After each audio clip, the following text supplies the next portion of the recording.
હવે સ્વાધ્યાય 2.8 બે પ્લેટો વચ્ચે હવા હોય તેવા સમાંતર પ્લેટ કેપેસિટરમાં દરેક પ્લેટનું ક્ષેત્રફળ 6 × 10⁻³ મીટર સ્ક્વેર અને બે પ્લેટો વચ્ચેનું અંતર 3 મિલીમીટર છે.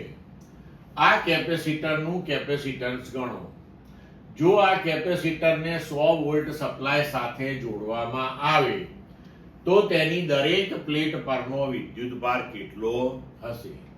હવે આપણે થિયરીની અંદર ભણી ગયા છીએ સમાંતર પ્લેટ કેપેસિટરની બે પ્લેટ વચ્ચે જ્યારે હવા હોય અથવા તો શૂન્ય અવકાશ હોય ત્યારે તેનું કેપેસિટન્સ આપણે ε0 A/d સૂત્રથી શોધી શકીએ છીએ, જ્યાં A એ પ્લેટોનું ક્ષેત્રફળ છે અને d એ બે પ્લેટ વચ્ચેનું અંતર છે.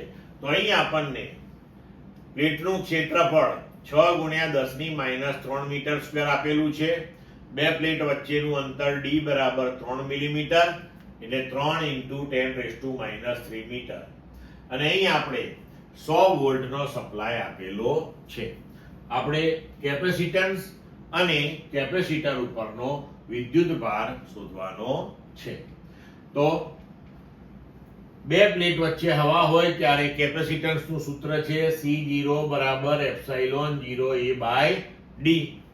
ε0 નું મૂલ્ય 8.85 × 10⁻12, A 6 × 10⁻³ upon d 3 × 10⁻³ આને ઉકેલીએ એટલે આપણને જવાબ મળશે 1.77 × 10⁻11.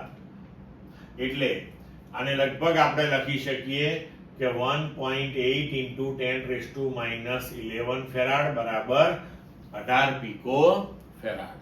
બરોબર. હવે વિદ્યુતભાર Q બરાબર CV પ્રમાણે C0 × V. C0 આપણે 18 પીકો ફેરાડ, V 100 એટલે આ થશે 1800 પીકો કુલમ એટલે 1.8 × 10⁻9 કુલમ. ક્લિયર મિત્રો?